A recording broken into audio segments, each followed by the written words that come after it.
All right.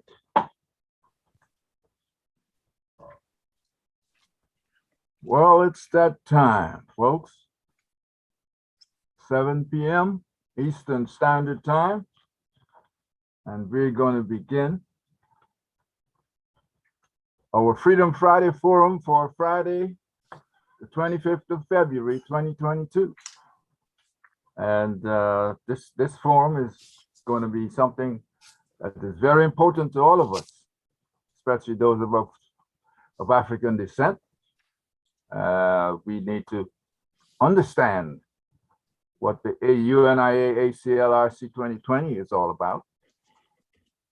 And we have two people here, our guests, or on Freedom Friday Forum, the President General of the UNIA-ACL-RC2020, Akili Malik Nkrumah, with his able assistant, First Assistant President General Senghor Jawara Baye. And tonight, they're going to tell us a whole lot about the UNIA-ACL. And believe me, they can tell us a whole lot about the UNIA-ACL because between the two of them, they've got more than 80 years experience in the UNIA-ACL. I don't think they're ashamed for you to know that. But yes, they've got 80 plus years of UNIA-ACL experience, and they've worked with some of the most venerated people in the UNIA-ACL, president generals, etc. So let me get to the preliminaries when we start this Freedom Friday Forum. First of all, I'll start with the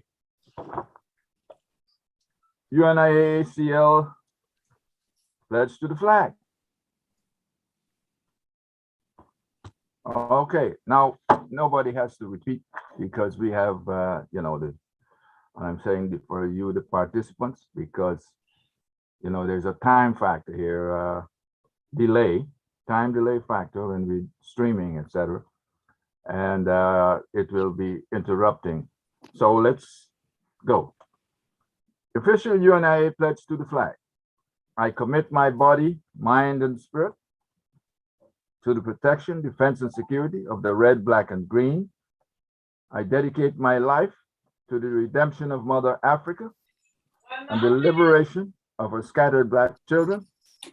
I accept for myself and my descendants the teachings of universal African nationalism, and I promise that our children will be instilled with the purpose and knowledge of themselves as African people, in order that the cause of our struggle will neither falter nor fail, until all Black people are free and united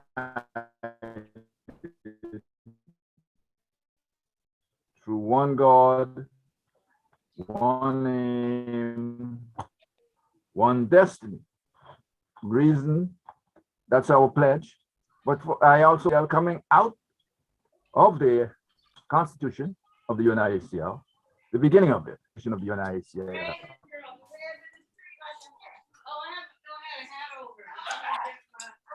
Which is a forward to let you know what it's all about.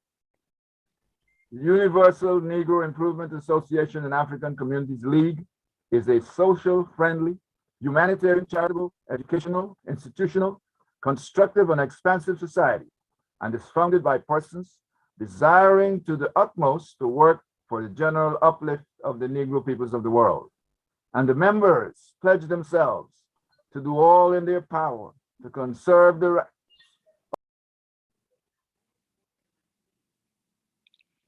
Look like we lost Baba Mosi.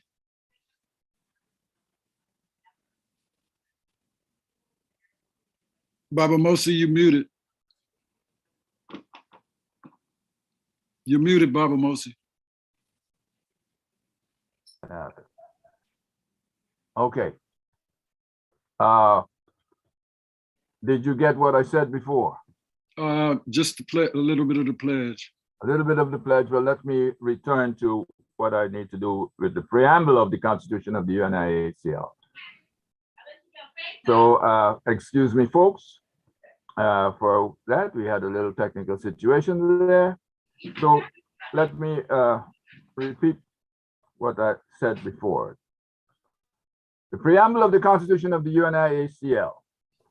The Universal Negro Improvement Association and African Communities League is a social, friendly, humanitarian, charitable, educational, institutional, constructive, and expansive society, and is founded by persons desiring to the utmost to work for the general uplift of the Negro peoples of the world. And the members pledge themselves to do all in their power to conserve the rights of their noble race and to respect the rights of all mankind, believing always in the brotherhood of man and the fatherhood of God. Let me repeat that. And the members pledge themselves to do all in their power to conserve the rights of their noble race and to respect the rights of all mankind, believing always in the brotherhood of man and the fatherhood of God. The motto of the organization is one God, one aim, one destiny. Therefore, let justice be done to all mankind, realizing that if the strong oppresses the weak, confusion and discontent will ever mark the path of man. But with love, faith, charity towards all, the reign of peace and plenty will be heralded into the world, and the generations of man shall be called blessed. Now,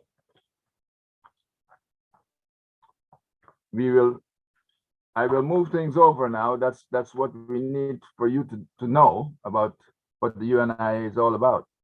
And so I will then turn this over to those gentlemen, those brothers,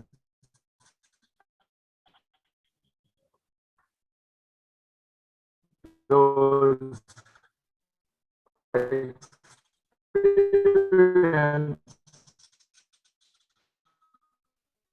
80+ years brothers to give you, sorry, ACL. So I'll start with Brother Senghor Baye. Brother Senghor, are you muted? Your system is kind of dragging, just to let you know. But anyway, greetings, everybody. And this is what is called Black History Month. Of course, we know we study our stories 365 days a year, and sometime when leap year is around 366 days. So, but without any further ado, President General, it's an honor to be here again with you. I know we've been at it for a long time, but at the same token, we wish all the brothers and sisters listen, learn, and then share. Be very aware. A lot of information is going to be coming to you tonight, because as Baba Mosi said, our President General, Baba Akili Nkrumah, has been in the UNIA for a long while. I'm a little behind him, but we have some experience with working with some giants. But before we get to the real crust of Garvey, know that Garvey had ancestors, brothers and sisters. And we're not going all the way back to ancient Kemet, because we got ancestors all the way back. But listen at these names that are very important, because Garvey followed their manifestation of work. Paul Cuffey, Lot Carey, Daniel Coker, John Russworm, Edward Wilmot Blyden, Alexander Crummell, Martin R. Delaney, Robert Campbell, Alfred C. Sam, known as Chief Sam, Henry McNeil Turner, J. Albert Thorne, Henry Sylvester Williams, Booker T. Washington, Anna Julia Cooper, and Nanny of the Maroons. Now, that's a few of the ancestors. There were race first men and women who preceded 1914. In 1914, after Marcus Garvey traveled all around the world and he saw that our African people, who are the greatest humanity on the planet, were on the bottom of the rung of everything, economically, politically, socially, and we're suffering. So he said, where's the black man's government? Where's the black woman's and man's men of big affairs? So what he did while he was in the UK is he incubated with a lot of brothers and sisters, not all those that I named just now, but of course they came a little before Garvey's time, but Garvey was able to read because he was a reading man.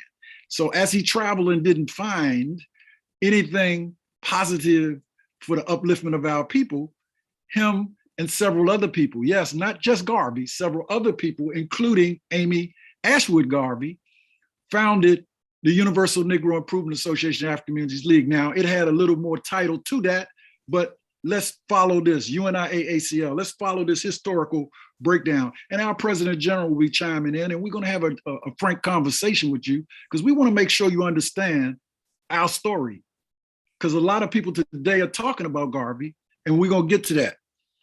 If I may. People without knowledge of their past history, origin, and culture is like a tree without roots. Quote from Marcus Garvey.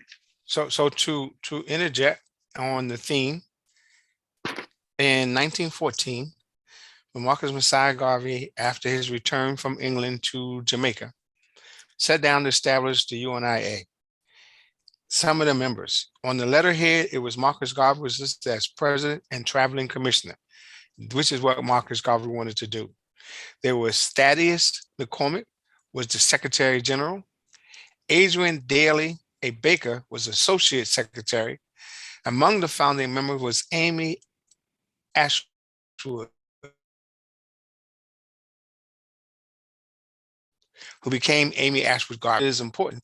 It's because understanding the foundational development speaks to the transitional development, how he moved from working in Jamaica and realizing that by 1917, there was a greater stage to stand on, and therefore raising the race was going to take standing on that stage and on that pillar.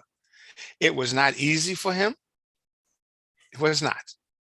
Because when he first arrived in New York and he went on the street corner, Garvey got nervous.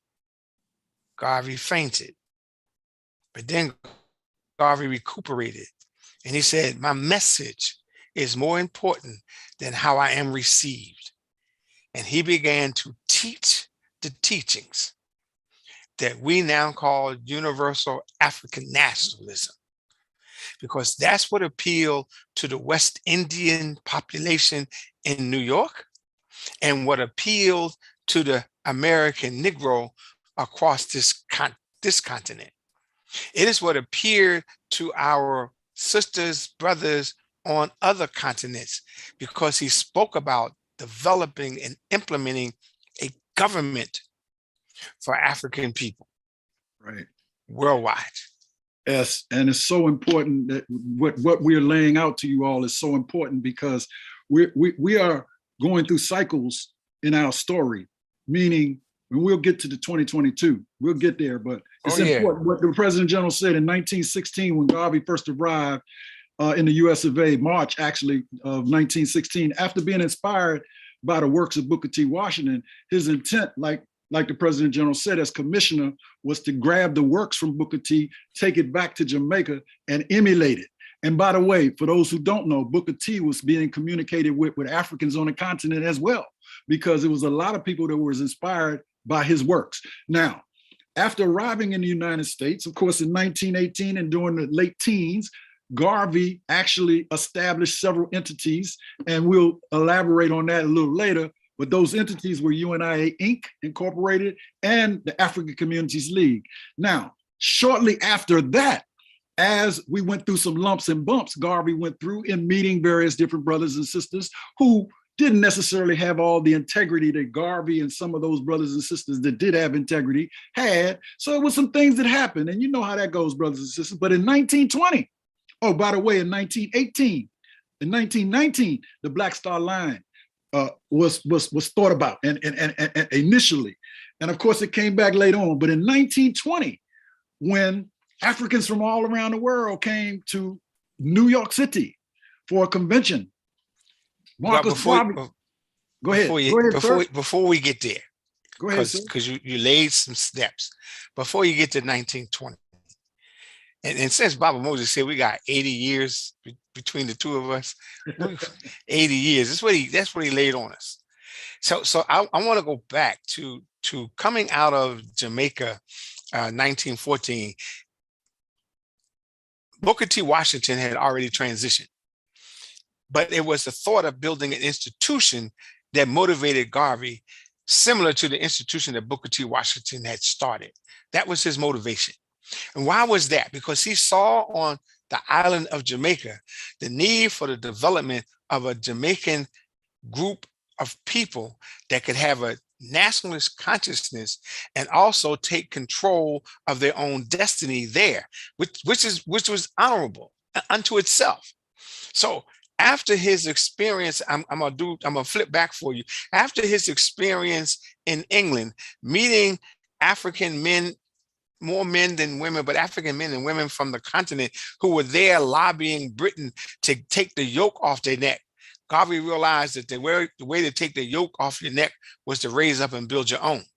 So he started.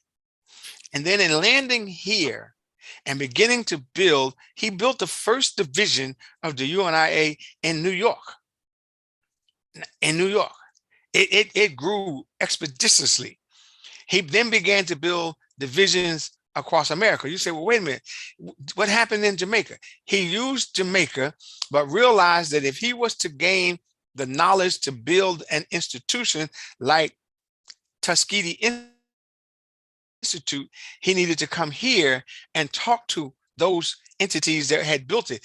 Booker T. Washington had transitioned, but the Booker T. Washington's replacement, Garvey saw in Jamaica. He didn't get a meeting, but he saw him in Jamaica. So he came here in order to accomplish that. However, that was the mission. But in fulfilling that mission, Garvey recognized that this was a different stage and that he could appeal to Negro peoples who had not only come through slavery, but was open for the nationalistic thrust of building for self. Because most of us at that time was truly trying to be more American than white people. Understand the time frame, because you have to if you don't understand the time frame of history, history can confuse you. You have to understand that time frame.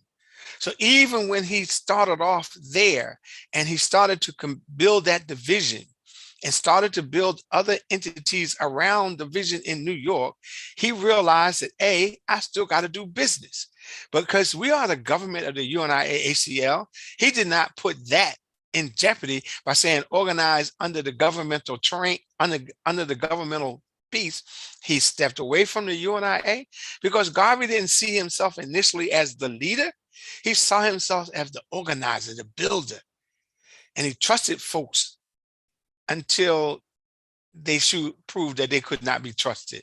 Exactly. Because when he went to build the UNIA Inc., they proved they couldn't be trusted, because then they began to damage the division one in New York and divisions that had begun in other cities. They were beginning to damage that thrust. But New York was a hotbed for African men and women from the islands that had some economic ends to come to. It was a hotbed for that. It's how he looked at that once he was exposed to it. He began to build. So when he planted the UNIA Inc., and then he went back to the UNIA-ACL, the people that he pushed out of the UNIA-ACL started what was then considered a rival UNIA, because there was no laws that said they couldn't. So they started the rival. So you had UNIA, you had UNIA Inc., you had the rival. And I have names at some point of each one of those entities, both the rival, Inc., and those who followed Garvey completely, starting in 1917. Right. The reason I raised this issue, because as my brother is speaking, I want you to grapple with, we realized that in 1917 was not 1967. Okay, so some people on this call say, what the hell is 1967? I got you. 1917 wasn't 1997. See, I'm giving you differences, and we have to challenge those visions and those images, because if we don't, we will not understand the travels and the challenges that were experienced by the Honorable Marcus Messiah Garvey and those men and women that were traveling with him, because some were committed, some saw opportunity. That seeing opportunity is, of course, the American Negro way. We in America, he was in America. You can say they weren't the only ones. Well, there were men who worked with Garvey. So when Garvey first launched the idea of ships, understanding there wasn't airplanes that was transporting goods, it was ships. It wasn't so much airplanes that was transporting people, it was ships. So that became the mainstay of building the economic base that Garvey saw. Build that. And then the independence was because people who had some stores or started some businesses flocked to the UNIA because they were promoting a race-first consciousness, which was to say, instead of trying to go to someone else's store, go to that black man's store in your neighborhood, support him. And they gravitated to that philosophy because it helped build their economic ends. Right. You see, and I'll help build the economic ends. You're right. Okay. Yeah, I'm fine. That's important, because a lot of what you're talking about was taught to us. Some written, but it was taught to us by those who work with Garvey.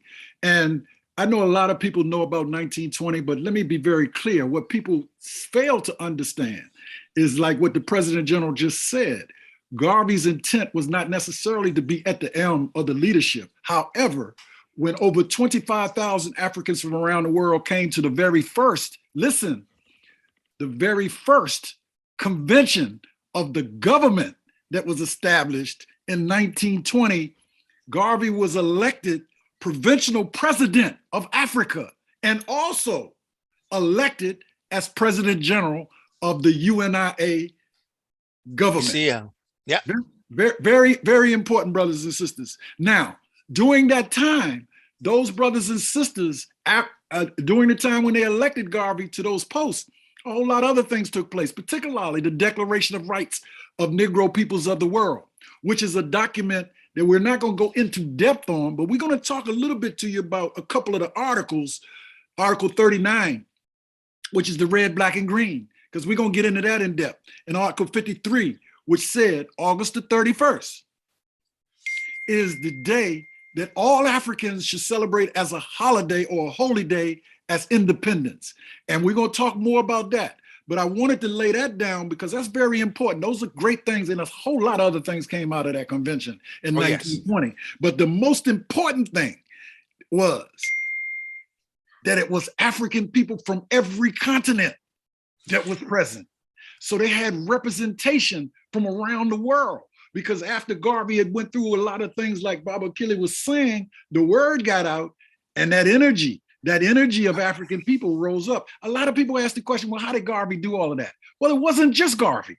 Right. Garvey happened to be the catalyst between bringing together African brothers and sisters of like minds. And like what Garvey said, liberate the minds of men, and ultimately you will liberate the bodies of men.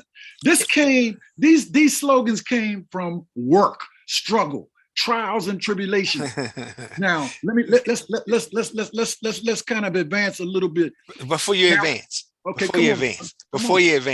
you see, what folks really has to grapple with is, because you laid out stuff, and I want just to go back to what you laid out.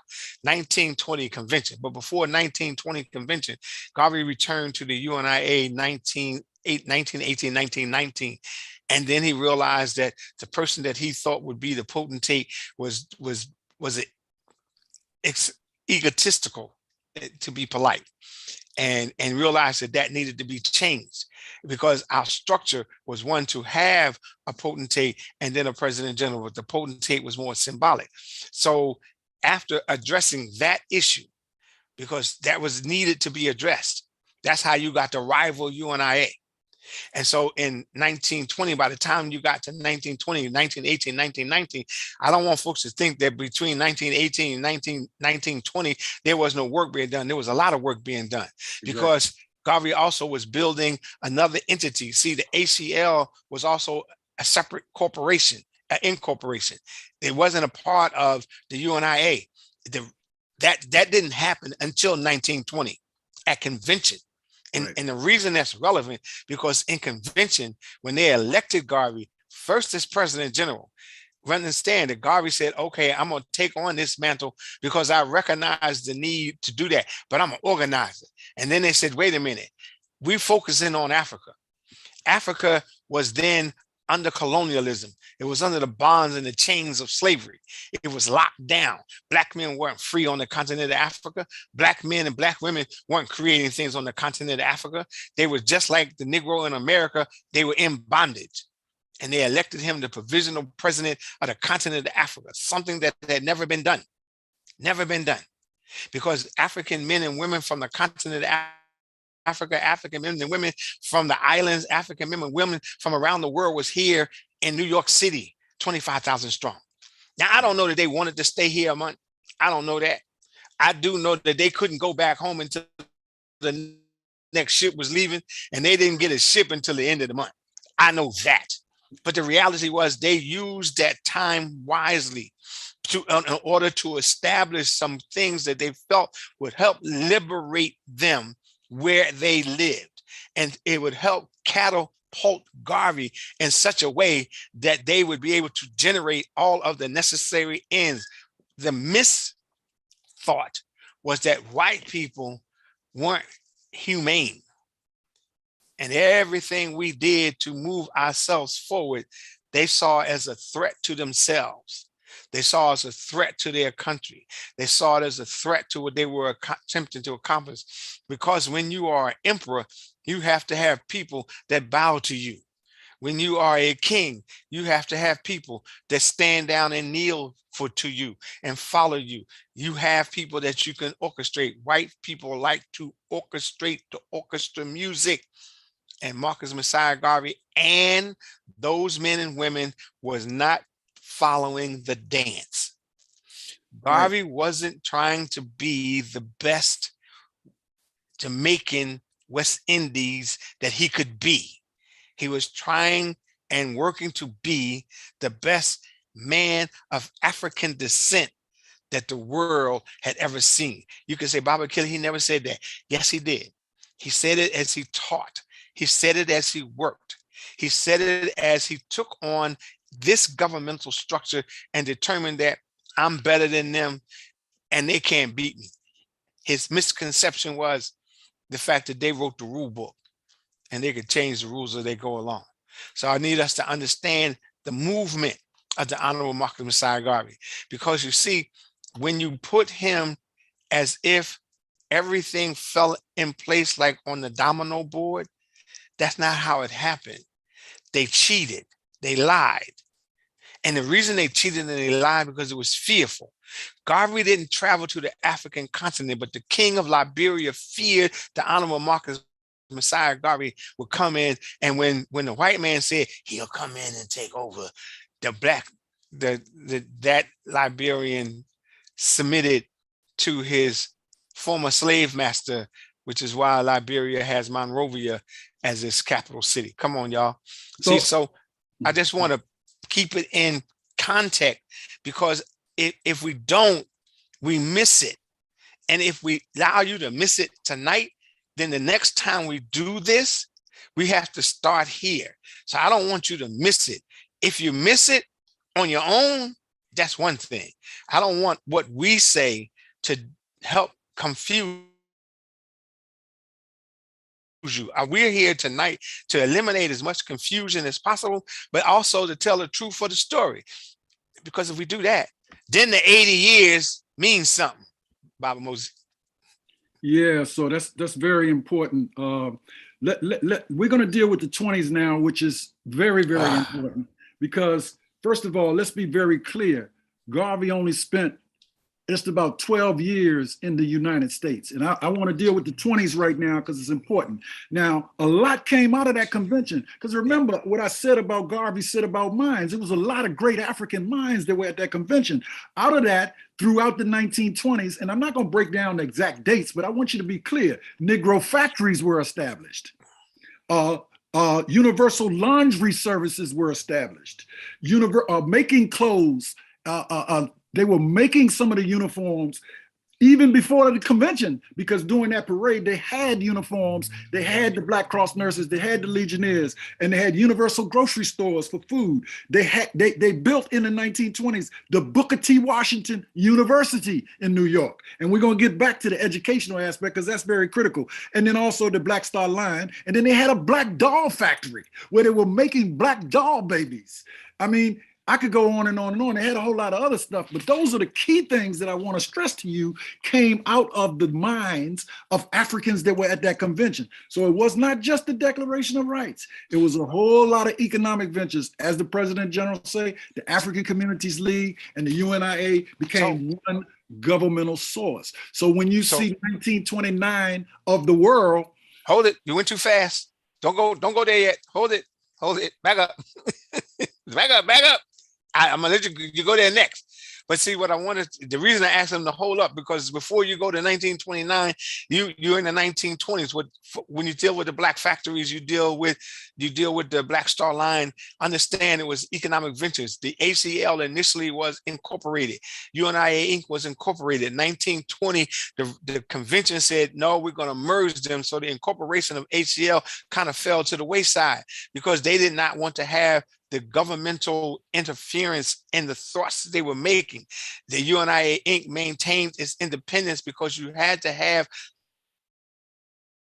an entity that could function within that framework. The Black Star Line was independent of the UNIA-ACL, and it was done that way specifically. However, that was a part of the problem that Marcus Messiah Garvey faced, which unfortunately landed him into prison because the United States governmental departments did that. So specifically though, PG, I hear you. I wasn't going to 1929. I just mentioned that, but you're right.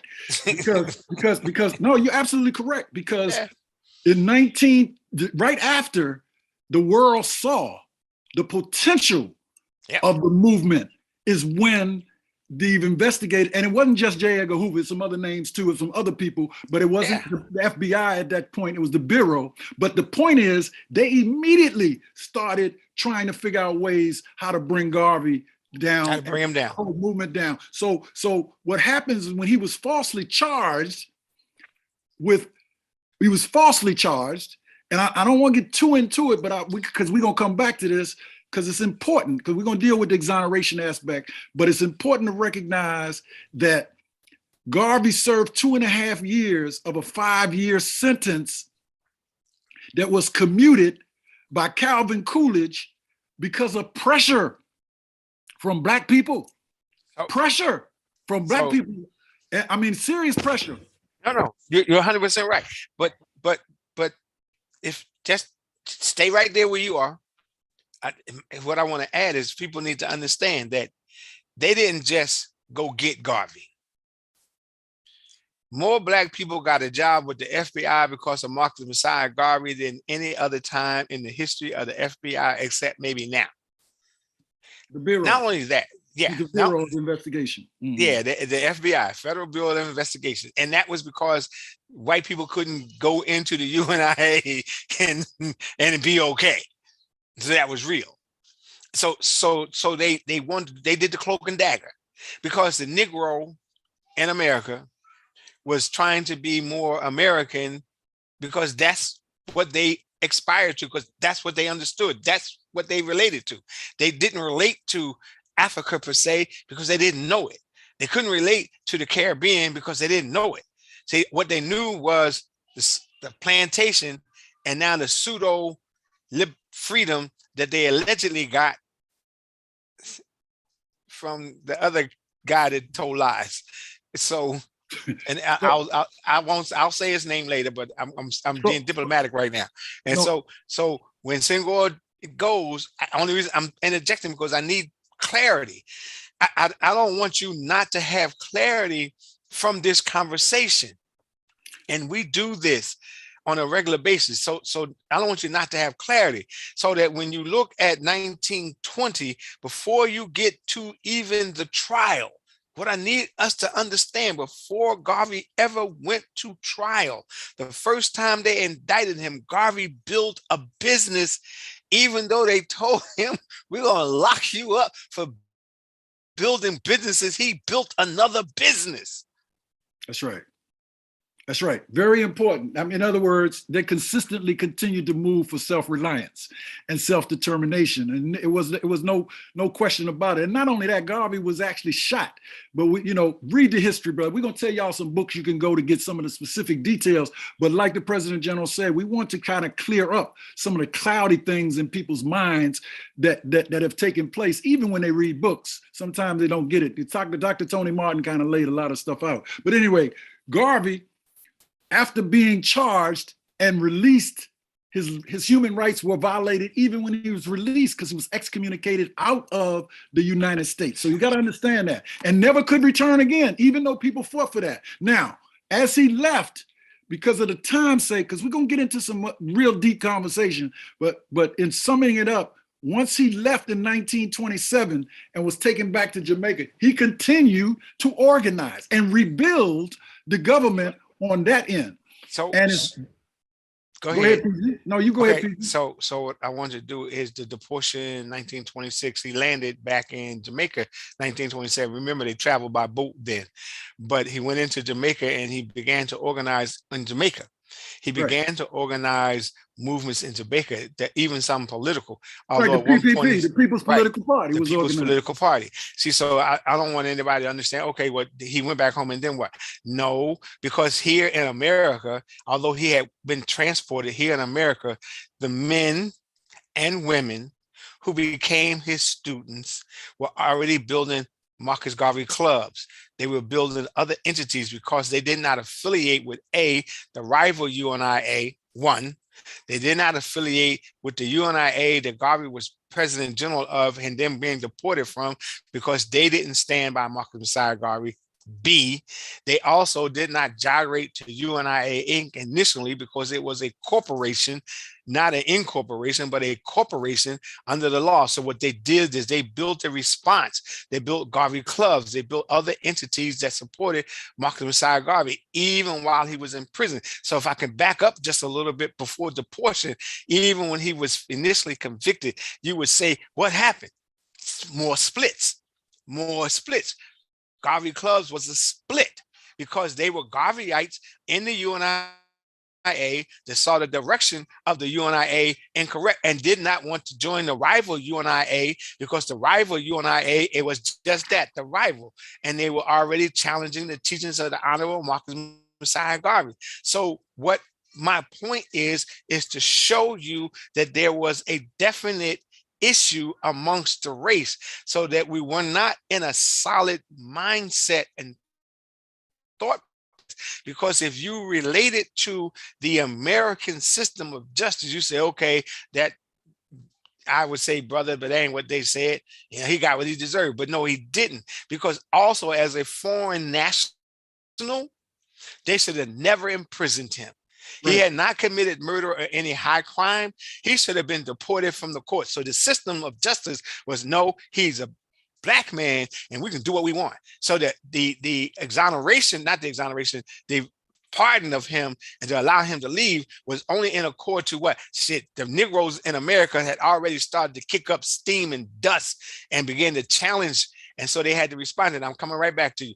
I say this because I need us to grapple with the time difference. See, if you read history, you have to read it based on the conditions of the time, and then you can emulate it in creating it in our time.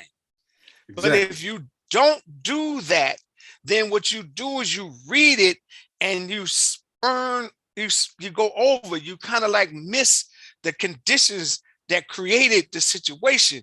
And you say, okay, I understand. But no, you have to understand the conditions that created the situation. Go ahead, And that's very important, because even in Jamaica, listen, brothers and sisters, Garvey, in fact, even in the UK, but we'll get to that.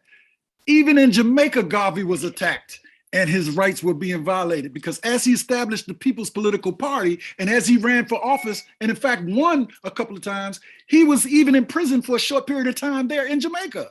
But it was because of the politics of Mr. Charlie in the US having control and Britain having control of the Jamaican government. Now, of course, he's a national hero in Jamaica now, but we got to understand, when we call for exoneration, and we're going to talk about that, we're not just talking about exoneration from any particular government. We're talking about exoneration in the minds of African people. We're going to get there. But it's important to recognize, from 1927 to 1934, Garvey created the Black Man magazine, which is very hard to come by. I just happen to have a copy, but it's important to recognize, just like the President General say, you got to know what's going on in the times all around the world, because Garvey's impact on the minds of African people was huge, meaning African people were starting to think to do for self, to be about me instead of being about them and doing for them. So what happened in 1935, Garvey was sick and tired of even his own homeland, Jamaica, and decided to carry the parent body to the United Kingdom. Now, of course, I left out, RPG, let me make this point. Go ahead. I left out a couple of very important things. All along the Watchtower, the UNIA was going to the so-called League of Nations at that time. So we got to recognize that all along, they were fighting back because they knew they were under attack, but they were trying their best to follow it, be diplomatic about how they rest their case. Go ahead, PG. Okay, I'm gonna roll back a little bit, because going to Jamaica, starting the People's Party in Jamaica was instrumental in his own instincts, because now he's back home where he believes, if I can raise this consciousness, it will help me move forward, because he knew he could not come back here. And so he tried to use Jamaica to be the stage, the same type of world stage that he had here in the States, so that the mindset of the African men and women there that gravitated to him was because he said, okay, these are conditions. So yes, they imprisoned him. You so 100% when you said Britain, forget America at this point, because Britain did it in Jamaica. Britain told the Jamaican government, America talked to Britain, Britain talked to Jamaica and say, hey, we got to bust this brother. And they found it. At one point, Garvey couldn't get elected dog catcher, even though he did win a race or two. But then Garvey recognized that, hey, no, this ain't what I want to do. And then Garvey began to reach out to the men and women here in the United States to say, let's reorganize. Exactly. And let's reorganize. No, that's the key point there, PG, right. Because all during the time period, right, from 1927 to 1940, that kind of energy was taking place. Yes. Now, let's look at the UK real quickly, and then we're going to get into some other things that are very important. But the UK, Garvey was so instrumental in rebuilding, and he wrote about it in the Black Man magazine, rebuilding the government. He entrusted specific people, and Charles L. James and Thomas W. Harvey was some of those brothers, and we'll come back to that. A lot of other brothers and sisters too are mentioned in the book, particularly up in the Philadelphia area, but we'll get back to that. But it's important to recognize that Garvey was still being pressured and attacked. His mail, everything was being come at. So while he organized in the UK, Garvey understood the importance of how to continue this rehabilitating process or this reorganizing process. So when he went to Canada. Before you go there, you're too far. Hold on, back up a minute. Hold on. You see, I stopped my brother for a reason, because he gonna go to Canada. Then you're gonna say, well, why are you bringing me all the way back? I'm gonna come bring you back for a minute. I'm gonna bring you back even before the first class, because after the communications, I'm going back to 1929, and Garvey realized that he still had strong impact here in the United States. He said, let's reorganize the UNIA-ACL. That's what it was, a reorganization, 1929, reconstitutional adjustment, 1929. And if you need an example of the constitutional adjustment in the Constitution in 1929, Marcus Messiah Garvey and those men and women added that you cannot sell stock for any company in a UNIA meeting unless it's a UNIA company, because therefore you do not have this, what is the exchange, the financial exchange piece in America coming at you, because that's what happened with Garvey. That exchange system, that federal exchange, went after Garvey for the stock that was sold and then used in the UNIA because he was head of both. However, Senghor also pointed to the first class where you had Charles L. James. I didn't get there yet. I didn't get there yet. I didn't get to the class. Yeah, you threw it out there, but okay, I'll even hold on. I was just talking about the movement, but I got you. Yeah. I hear you. No, because see only point I was going, I got you, because see, the reality is what we need to understand is that from 1929, when he did the reorganization, and the reason Canada became significant before Britain is because the people from the US could easily get to Canada, and so could he, because he was not, see, the British government and the American government blocked him from all of the contiguous islands that the UNIA had been beneficial. Every island that housed African people, Britain blocked him from going. Right. America blocked him. And he held several conventions too, PG. I want to make sure that we're clear. Right. In Jamaica. And then later on in Canada. Yeah. In Canada. But you see, the thrust was, because they realized that even though he was not, say, in the news per se, his impact was still so great. Right. And it was great because of the men and women that stayed true to the cause. That's right. See, and that's before the institution of universal African nationalism, before he taught the class.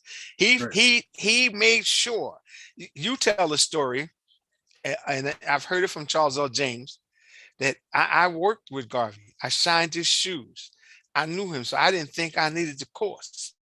But Garvey said to me, "You don't know because I haven't taught you." And therefore he accepted and took the course. But why is that significant now? Because if you don't take the course from a person who learned the course, either from Garvey or from Garvey's students, you're not learning the course. You can read a book, but you don't learn the course. Now, I've shifted off gear for a minute. I'm going to go back, but because I want to kind of keep the timeline clear.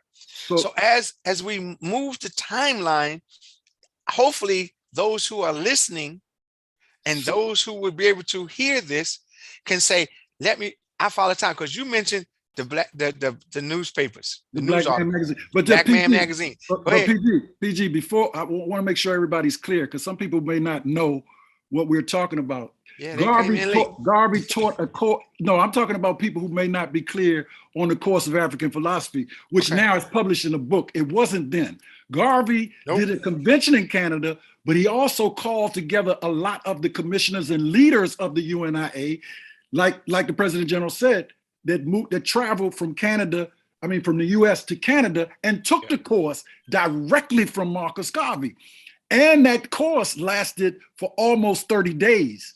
Now, this was very important because it was 42 lessons that Garvey used. In the book that's published, after Charles L. James commissioned Tony Martin to go ahead and publish it, because we found out some other people had got a hold of it and were going to publish it, it's important to recognize that the book is 22 lessons, but the course was 42. And what the President General was just saying to you, he was taught by Thomas W. Harvey. I was taught by Charles L. James. And one of the things Charles L. James was, and I'm sure also Thomas W. Harvey, was clear on, is that you have to study and practice and prove some of the things that you've learned from those that are teaching it, because Garvey was teaching the course so that we could stay on course or get back on course for the upliftment of the race. That's important. Right. So because sometimes people think they read the book and they got it, and some people have even taken the course from people, but if you don't show the integrity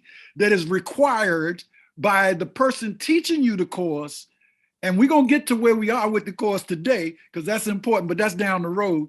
Let's finish with Garvey's life before he elevated and went into 1940, PG. And in terms of time, let's don't take too much more time so we can get into some of the meat after the 40s. I got you. Okay. But for me, for people to purely appreciate the meat after the 40s, you have to appreciate the vegetables before, you know. Yeah, because I ain't get the vegetables no more. There you go. That's what I'm saying. So realize that when Garvey reorganized the UNIA in 1920, it wasn't easy, because I say, just do the math. 1920 to 1940 is how many years? It's 11. Check it out. And those of you who do numerology will understand what the number 11 means. So he had 11 more years. He didn't know that, but he was working. And so every convention he held in Canada, he had it for a reason. But also every article that he wrote in the Black Man newspaper, get volume 3 of Philosophy and Opinions. That's right. And you can read that material. Because then what you will understand is that Garvey wasn't a hate monger. He didn't hate people regardless of their skin color. He loved Black people because of their skin color. He also wanted Black people to elevate to a level to where they made a significant difference in their lives. Because in Canada, he would tell the mayor, I like what you did, but when I build my own, I want you to come check it out, because mine's going to be better than yours. See, yeah, that's confidence. See, so understand that. So when he was imparting on his students, I think the first class was 1938, 1939. No, you're right, 1938, sir. So that in embarking them on that class, he didn't say, okay, y'all are the leaders to come. Well, Garvey said, I now have to watch you implement what I have taught you. He just did not. He also had a second class. Most folks don't know that. He had a second class. Yes, he did. See, and a lot of them, PG, are mentioned right here in the Black Man. And the Black Man, that's right. Yes, it is. It's also and mentioned. He taught that the same way some of us learned it too, PG. I know. They didn't teach with no through correspondence. Yeah, but he ain't doing no book. Because see, just for the record, when I was getting the course, Mr. Harvey ain't gave me no book. He gave me a lesson, beat me up, took me out of class. You say out of class, I was teaching school. Took me out of class and said, "Hold no, you got to let everybody know when we took the course, there was no book. There was no book. The book was done. The book was commissioned in the 80s. You know, later in the 80s by Tony Martin when it became published. But we had to write it out. It was in paper form when I got it. So, and I know people may believe we jumped over. I'd like to. Sorry, President BG. I'm not really interrupting. I'm just reminding that we have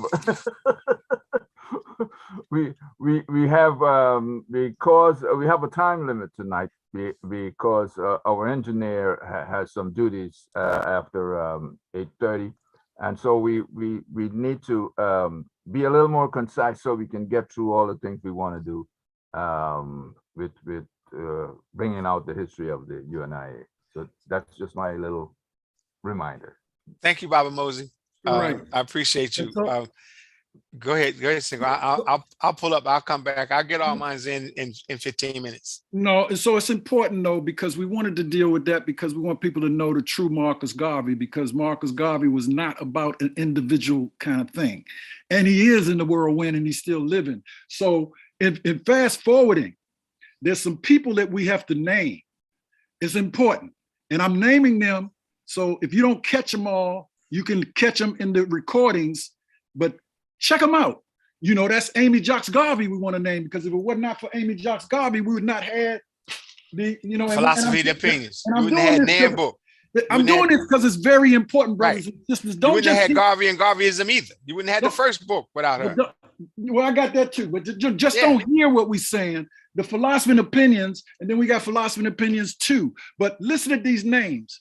Amy Jocks Garvey, Tony Martin. Tony Martin has, thanks to Tony Martin, we have another book. It's 3 main books that we recommend. Race First, and y'all can go read it because this is something that we've studied and we've been in many study circles with. So we're not just talking off the cuff. We have some backup. So go to the backup. And then I got to mention my brother Runoko Rashidi, who's still our traveling ambassador. He got tons of books that you can read. Not just was he a Garveyite. Thomas W. Harvey, President General, who took the course. William Sherrill, Charles L. James, James Stewart, Reginald Maddox, Redmond Battle, Marcus Garvey Jr., and Wally Muji. Brother William Henry Jackson Baye, Hasim Nkrumah, Inyata Ture, Ruth Smith, Kamal Robinson, Chris Crowder, Farouk Muhammad, Vernon Butler, Baba Rafo Karomako, Sadie Madison, Alma Golden, Henry Van Vinton Davis, Estelle James, Jean Slappy, Mary Johnny Gossett. Johnny Gossett, Isaiah Morta, Albert Keys, AJ Carter, Bishop Tucker, Henry Langdon, Mae Ferguson, to name a few ancestors who we work with. And now, of course, you got the ancestors that follow Garvey and Baba Mosi. We moving expeditiously, so don't feel the way. We're gonna finish on time, brother. Kwame Nkrumah, who incubated with UNIA members in the city of Philadelphia. Patrice Thomas W. Harvey, Queen Mother Moore, John Henry Clark, Nnamdi Ezekwe, Julius Nyeri, Dr. Ben, Jomo Kenyatta, and Amy Ashwood Garvey. That's the name of few ancestors, brothers and sisters. But listen, it's tons of them. So when we call for the exoneration today, go ahead. You're already there. Go. I want to make sure everybody gets the importance of where we are today and where we're going. So what I'm saying, brothers and sisters, and I'm moving kind of fast because President Baba Mosi has put a caution light on us, because Garveyites are long-winded, but it's we could tell y'all a whole lot of stuff. But what we're trying to do is to make sure you have clarity from this point on, so that you understand where we are today. And I'm gonna let the President General handle that aspect. But in closing, brothers and sisters, know that our ancestors are in us. And I'm not just talking about myself and the PG. I'm talking about others. And I didn't have any idea we had to end at 8:30. That's new to me. So we that's didn't okay. prepare for that. Since you and no issue even with the time frame, is all fine with me. We jettisoned to the exoneration. So let me get to another point. Senghor has gave you names, and we tried to give you some history. There's more history to understand, because at some point we need to understand the dynamics that caused the rifts across the UNIA. You need to understand how we got here. But let me go beyond that for the moment, because Baba Moses, not because Baba Moses said we got a hard stop at 8:30. It's truly not you, Baba Moses, so you can understand. It's truly not our supporting sister who honorably honored us by taking on this at the last minute in order so that this could continuously happen. So Dr. Chenzera, my blessings and peace and love to you, and appreciation to you for all that you do. Because you see, the exoneration of the Honorable Marcus Messiah Garvey is bigger than people think. Yes, Garvey was wrongfully imprisoned and wrongfully tainted. But we have to understand that the white world did that in order for us to not appreciate what he accomplished. They wanted to destroy his image. They wanted to destroy him to the Negro in America and to people around the world, that he was a crook, because they figured if you use their language, you get upset. He was a crook. Oh, he tried to exploit people. Oh, he tried to take people money. Oh, okay, hold on, peoples. He didn't have a jury of his peers, number one. They went to the UNIA and took over 12,000 records. Only 25 people complained. Only one person stood up who got paid to testify against him. His counsel general worked for the FBI and became the first Black assistant attorney general of New York, the first one. So Garvey said in his statements, if that was the case, how do you convict me? I say to you, those in this listening audience, those who will hear this later, he could not be convicted by them. But we have to exonerate him because they, whether they do it or not, it's not relevant. Because until we exonerate him in the minds of people of African descent across the world, the exoneration is meaningless. August 31st, Senghor alluded to it earlier, our Independence Day, established in 1920 at the first convention in New York City. Ain't it amazing the role that New York played in our history in New York City? It's exactly where we celebrated the 100-year anniversary in 2014 in New York City. Isn't it not amazing the role it has played? But when they did that and they convicted him on BS. They said, ooh, but you see this, the exchange, it's a financial exchange. See what we fail to understand is what they did is they used a financial exchange. Even though the envelope was empty and there was no stock in it, there was no signature on anything that related it to Garvey, with the testimony of that one paid Negro and the fact that the jury was all white, he was convicted before the trial started. His was no different than a lynching, except he didn't die, because they wanted to make sure that they destroyed that reputation and the honor of the man, the Honorable Marcus Messiah Garvey, and therefore they would defeat the movement of the UNIA-ACL. And the UNIA-ACL, under the Honorable Marcus Messiah Garvey, starting in 1917, reorganized in 1929, had such an impact that they barred our newsletters from countries, barred them, because he was raising the conscious level of people to be associated and affiliated and linked to the color of your skin, which therefore defined you as a man or a woman and a man. It defined you. And therefore it demanded that you stand up. And you see, if you look around the world today, what does the white race fear the most in us? It is us standing up for us. That's the biggest fear. It's important. Yes. It's important, PG, you know, what you're saying. And then we want to also say that we support any effort for the exoneration, but most important, we want Africans to exonerate Garvey in the minds and then move to emulate. And if you need study, and before we get into open discussion, there's a couple of more things the President General and I want to stress, because it's important to recognize the Independence Day, which is August the 31st, and it's most important for all the RBG folks to understand. Praise the red, the black, and the green, brothers and sisters, to be redeemed. Open up your eyes and see. That is a governmental flag for all African people, north, south, east, and west of the world. Let's be very clear. Red is for the blood that has been shed.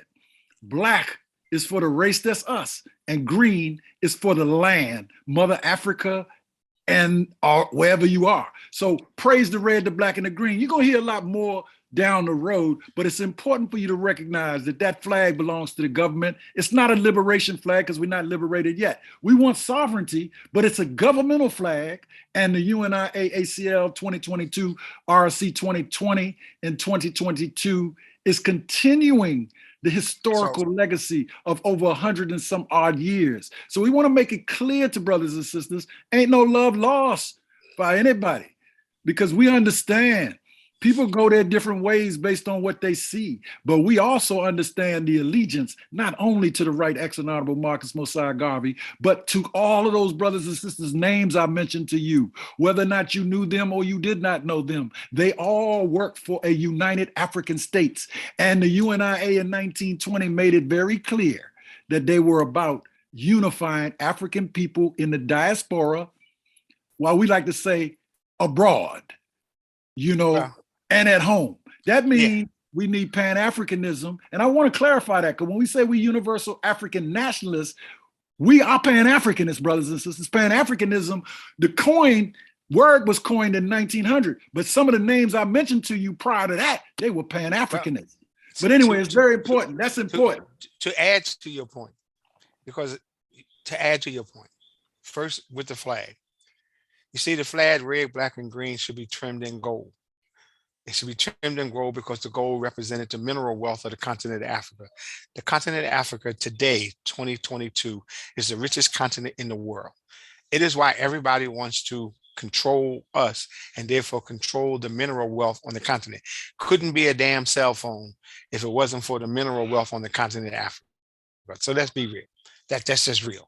Understand that. Understand that the reason that flag was developed is because in 1920, on the European radio, they had a song. Yep. And the song was, "Everybody got a flag but the coon." Now, I don't know how young you are, so maybe you don't know what a coon is. It ain't a raccoon. It was a raccoon, which was us. That's how they labeled us. So Garvey and those men and women in 1920 said, "Oh, I'm a paraphrase. Hell no. We're going to have our own flag." Some people want to argue, or they didn't come up with the colors. I don't care. They came up with qualifying it, solidifying it, establishing it for us. It can be connected to Islam. I ain't mad. It can be connected to Judaism. I ain't mad.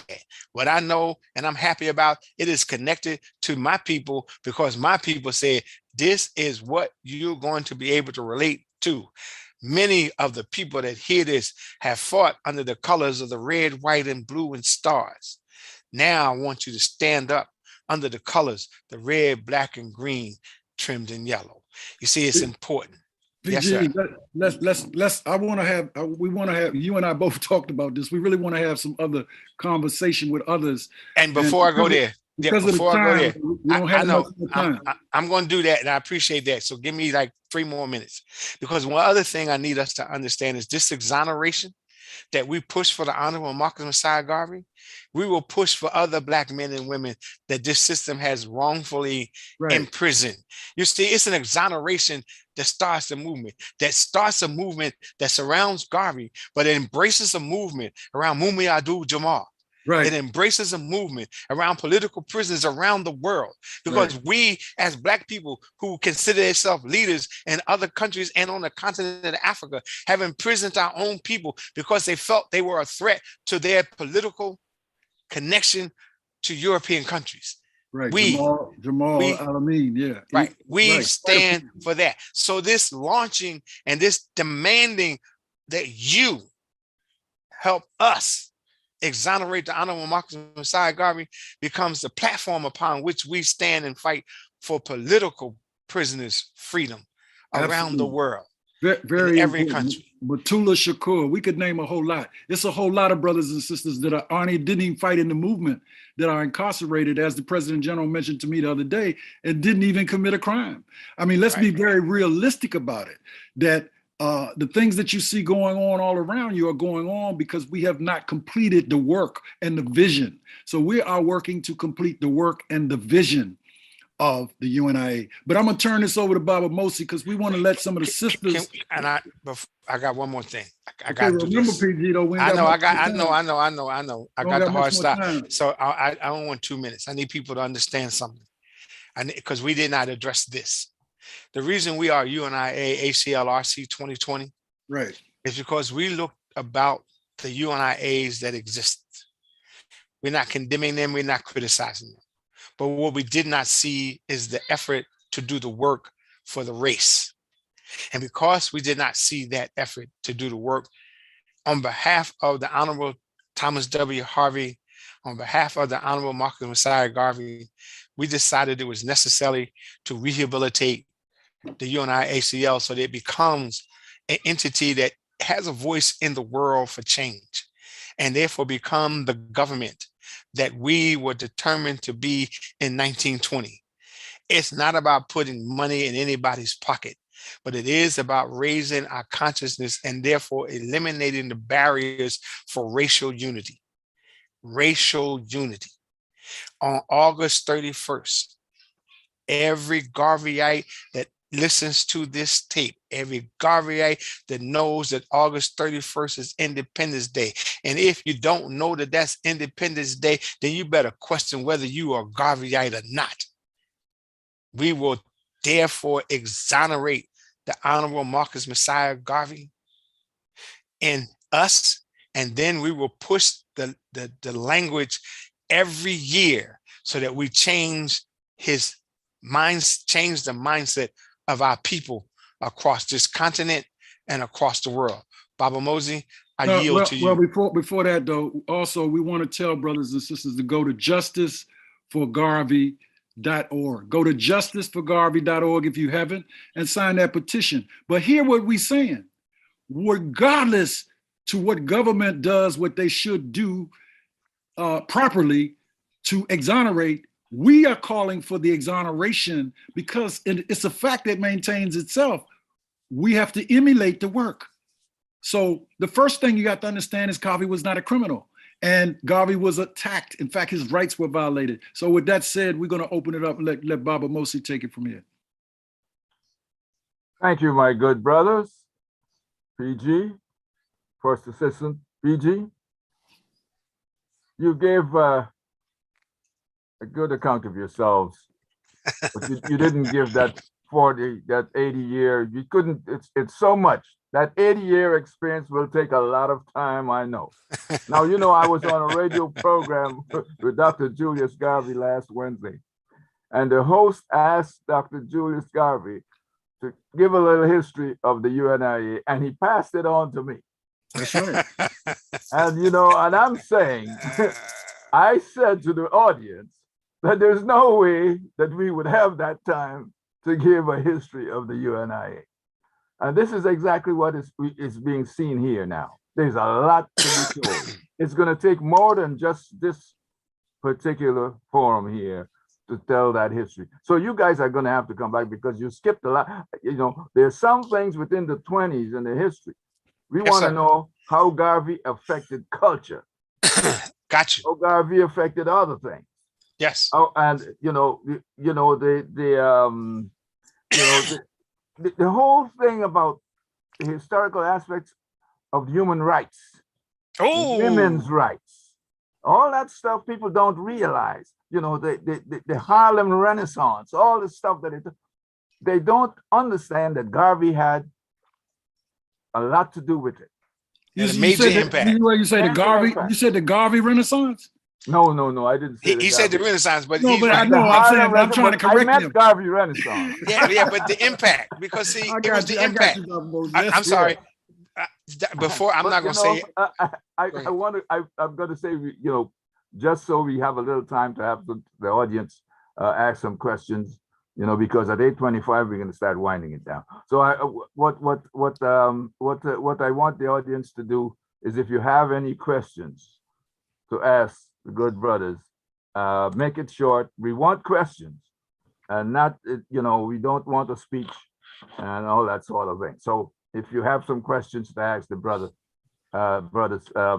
please go ahead. You have the floor. Yeah, Professor Baba Mosey. Uh-oh. Yes, sir. With much respect,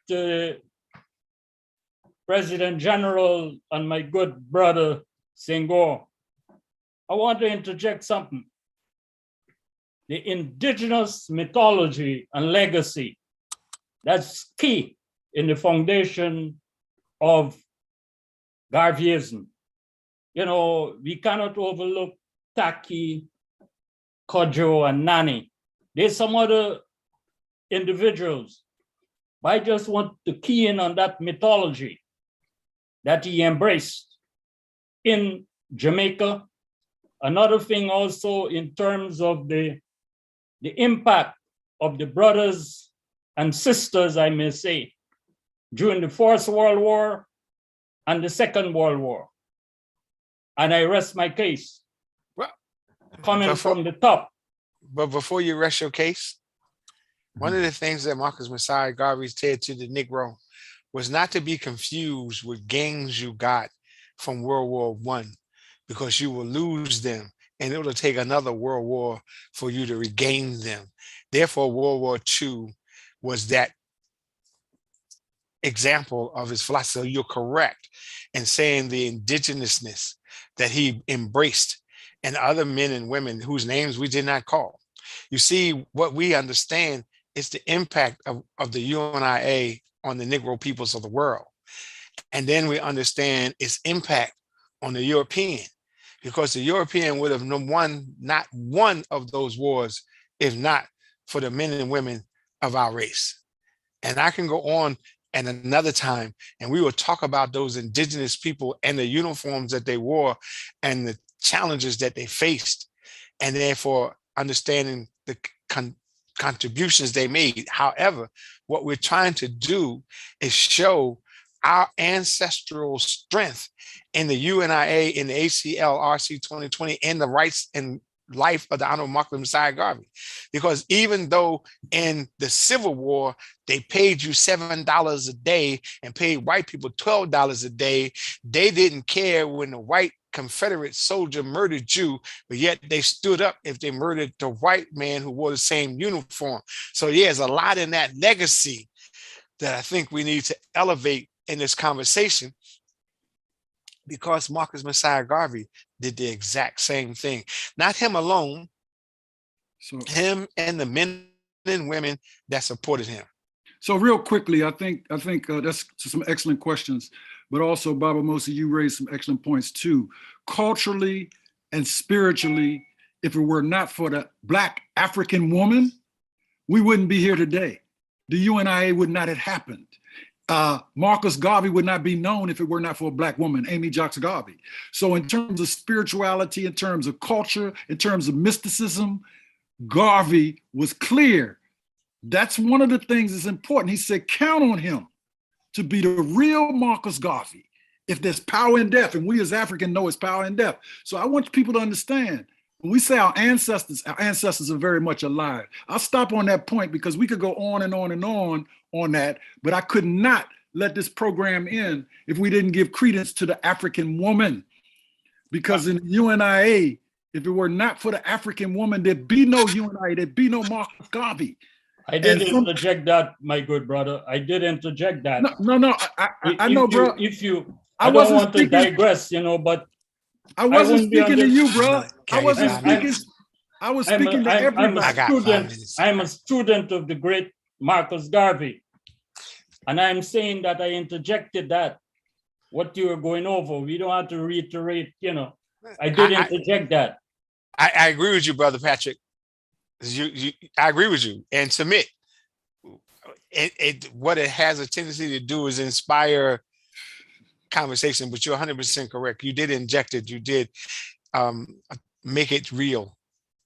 There's a voice that there's two voices I'd like to hear from. Yes, I'd like to hear from a Black woman. I would like to hear from Dr. Chenzera and Sister Tendai, and if possible, Brother Zama, but Brother Zama is usually on the quiet side, but I would love to hear from Dr. Chenzera and Dr. Tendai. So Dr. Chenzera, would you share some words with us? I most humbly request that Queen Mother, Dr. Tendai, speak first. Y'all so pretty and so looking so young. I can't tell the difference, but I appreciate you, Dr. Chenzera. I'm trying to thank you, but sweetheart sister. I'm in here doing 3 or 4 things at once. I was just going to tell you and say, let me catch the rest of this, and I'll give you some comments when because I'm working on a diocese program. I'm trying to listen to you all at the same time. So I'll get back to you. I defer to my beloved sister. Give thanks. With that being said and protocol being established, I say Hotep. Hotep. I desired to remain in the tech side, and I made sure I found the flag though. Yeah, I found the flag. You got to teach me how to do that. Hey, that's part of the piece. I desire to just really commend both of you, elders, for being so comfortable sharing and so much information, so many decades of your experience into one space. We could have easily had an entire week of convenings and discussions, compartmentalizing each decade from 1914 coming forward. And you all were able to give us a version of understanding, not just comprehension and understanding, with specific dates and names. It's very important that we call their names and keep them in the heights.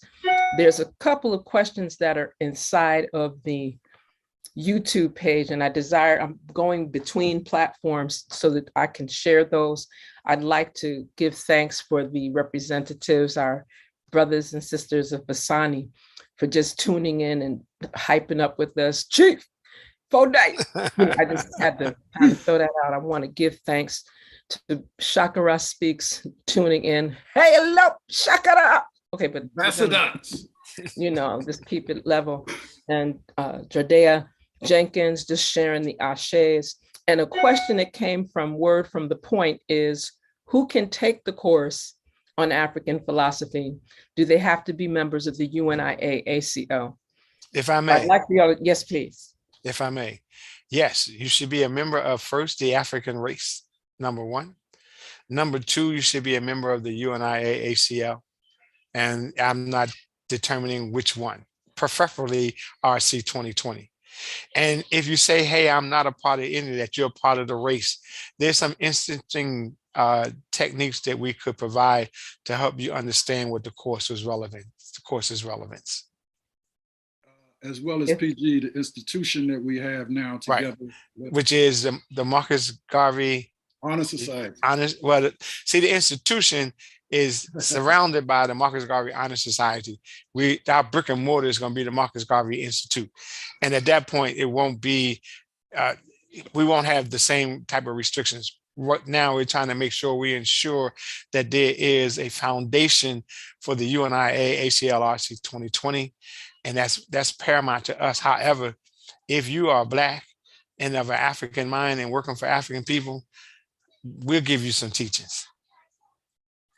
Thanks for sharing that. And just keep in mind too that so in regards to my commentary within this time frame, I am very honored that we are taking some time to explicate the truth surrounding Marcus Garvey's life and the innocence that we need to really portray. And I am grateful that the focus is not on what other people are doing and other people are saying, whether it's the president of the US, president, the chairperson in the African Union. It has to come from the collective body, the masses of African people, in regards to, we acknowledge the innocence of the Honorable Marcus Messiah Garvey. We exonerate Garvey. Yes. And it'll be nice if the US presidential representative does that and makes it official in regard to an executive order, which is something that can be done. However, if that's not done, it's going to be done by us. Yes. We're going to continue to really celebrate and uplift African Independence Day. This does not mean that we do not engage with African Liberation Day, that some people call Africa Day, or Africa Freedom Day, and more specific, in May 25th. It does not mean that we do not acknowledge African Black History Month in February, that we overlook, again, in the Americas, and African Black History Month in the UK, and again, in the East, and in October. It does not mean that we will overlook all of the different independence pieces. It does not mean that we will overlook the national heroes and sheroes, and that are acknowledged, as well as those that tend to be forgotten. There's a number, and all of us can begin to share that information so that our youth are learning the truth about Garvey and all that surrounds Garvey. It's very powerful that when you look at Garvey, you look at his first wife, Amy Ashwood Garvey, who internationalized a lot of the work. His second wife, Amy Jacks Garvey, that ensured the publications are still up to this day available, right? Yes. And when you look at Garvey and these two women, it reminds you of Asst and Nebuchadnezzar, the sisters, and Asar. I'm going to just let that simmer for a minute, because some persons don't choose to take it back like that. When you started talking about astrology and the number 11 and the value of that number in terms of the oneness and the universality, and more importantly, the psychic mastership that's linked to that number, that brought in a whole other piece that we could easily have discussed for the rest of the evening.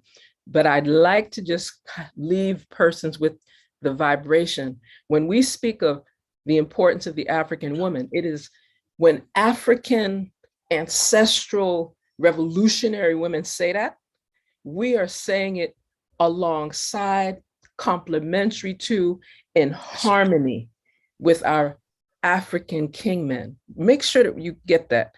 We're not talking about a Eurocentric feminism or women force and man oversaw. That's not how we're speaking of it. What we're doing is we are restoring truth, justice, order, reciprocity, balance, divine righteousness, and harmony. All of those 7 words and phrases for the principle of Ma'at. Ashe. Yeah, so when we say African women lead, African women arise, African women must lead, when you're hearing that, so that there's clarity, it is because it is time for our women to be in that space of upliftment alongside, in harmony with, and I'm gonna say it, African revolutionary men. I'm very specific. When I talk about boys and juvenile behavior and egoism and so, right, all of that finished. The backroom discussion, trash, finish, right?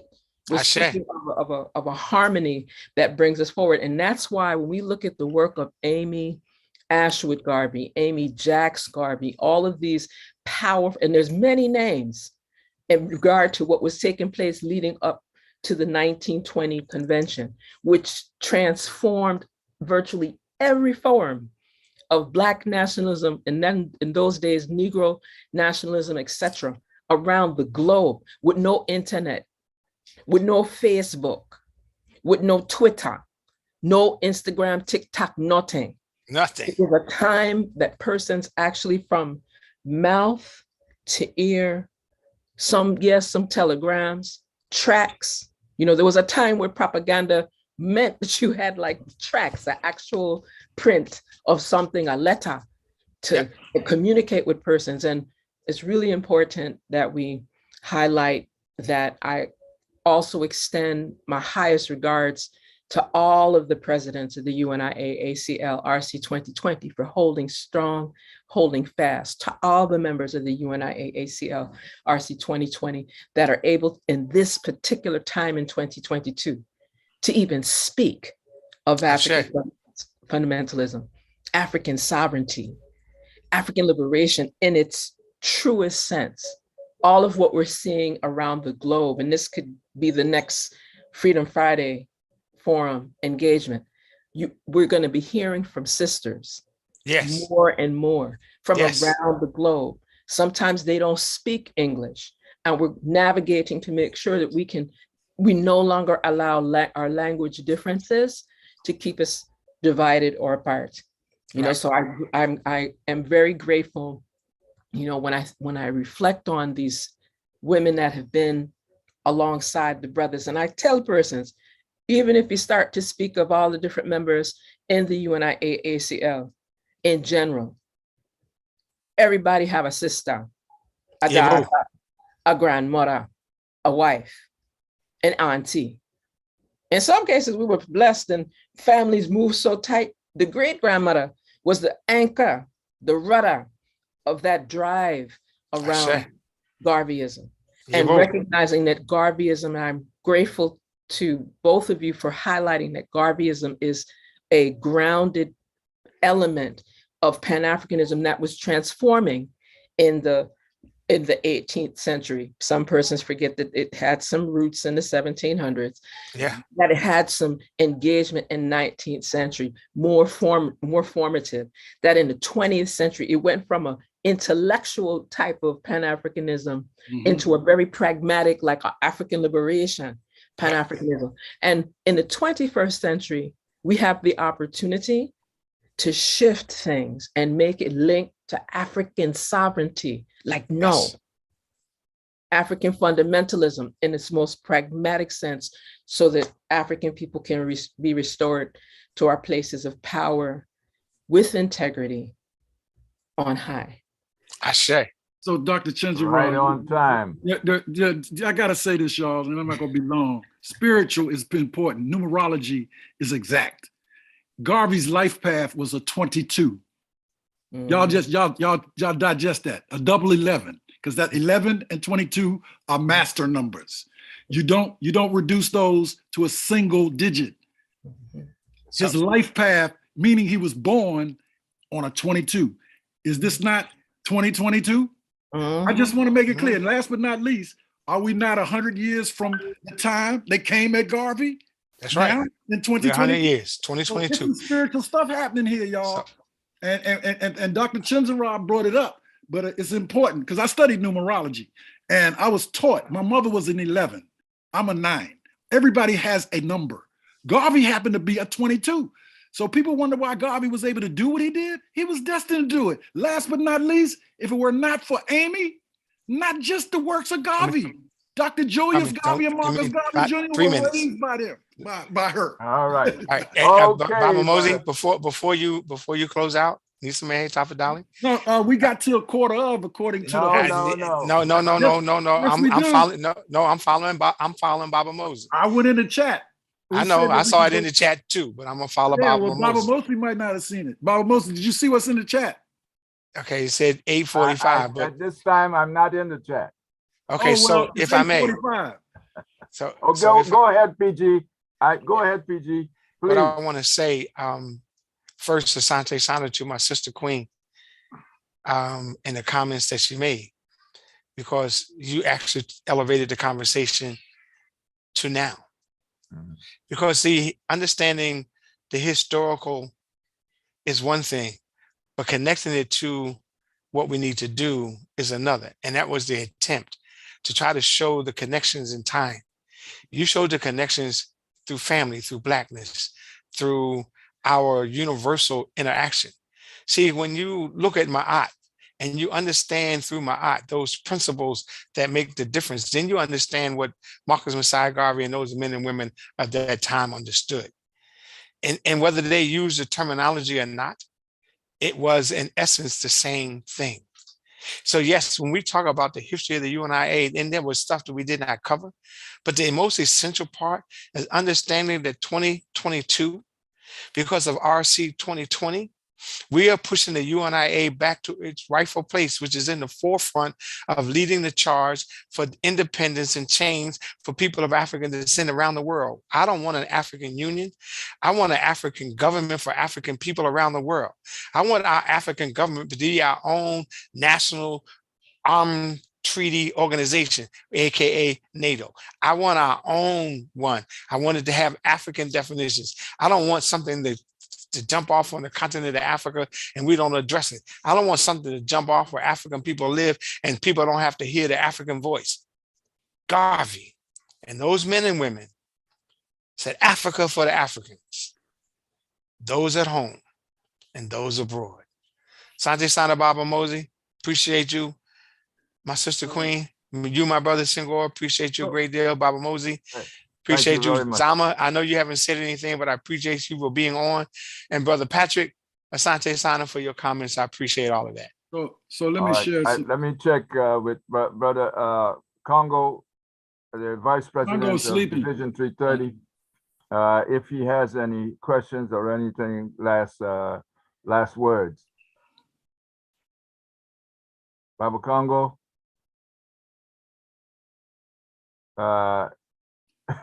While he getting himself together, Baba Mosey. Okay. Let's Baba hear Congo, you're not like, okay, he found it.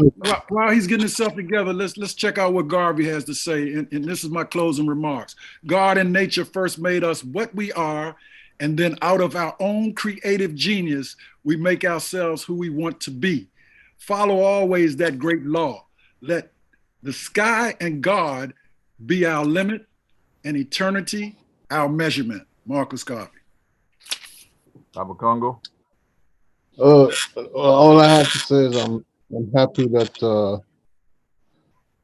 this program came about.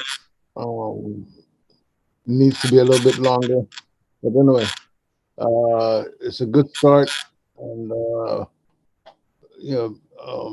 I learned some things, and but the struggle still continues. We have to enlighten our folks. And I would say, this is what I said to everyone. Everyone should belong to a Black liberation organization. Of course, I like this organization as the best, but everybody's not at the same level of Blackness that everybody's on. So therefore, everyone should join a Black organization, a Black liberation organization, to help us in our path to freedom and justice. And that's all. Thank you, Baba Congo. And that's part of the reason why we have the Freedom Friday Forum, because this forum is to raise the consciousness of our brothers and sisters everywhere, and also to educate those who may not be of African descent, but who need to know where we're going. Because, as a matter of fact, the President Generals, they mentioned, race first, and even explained. It just doesn't mean, because it's not just a slogan of a racist slogan. It's something that has to be understood, because it's written in the words of Marcus Garvey, explaining to us why he's saying race first, because he knew that other races, whenever they had to do something, they were doing it race first. So this is not just for something of Black people. He's educating us to understand what other people are doing. So this is a conscious raising program, forum, and I'm thankful that we have the President General and the First Assistant, with all their years of experience, learning from venerated leaders, President Generals of the UNIA, who learned from Garvey himself. And so those of us who are in RC2020 are very lucky to have this kind of experience leading us. And I would like to tell people that with this matter of this campaign, this signature campaign to exonerate Marcus Garvey, we are doing it because we understand what it's all about. And let me give you some source here where you can go. It's www.justice4garvey.org. You can also use @Justice4Garvey, and you will get, and when you get on those links, you will be able to have the instructions on how you can sign for the freedom of not freedom, I'm sorry, the exoneration of Garvey, because this is being done by the White House. It's not the UNIA or Julius Garvey. This is the White House. We wouldn't even know how many people are signing. That is why we want everybody in the world to sign, to go there and make the signature. Okay, because we don't know how many people will be signing until we're told by the White House. Okay. May I? Yes, sir. And that's, I think what you said is absolutely on target. But what I need us to understand more importantly is I don't care what the White House does.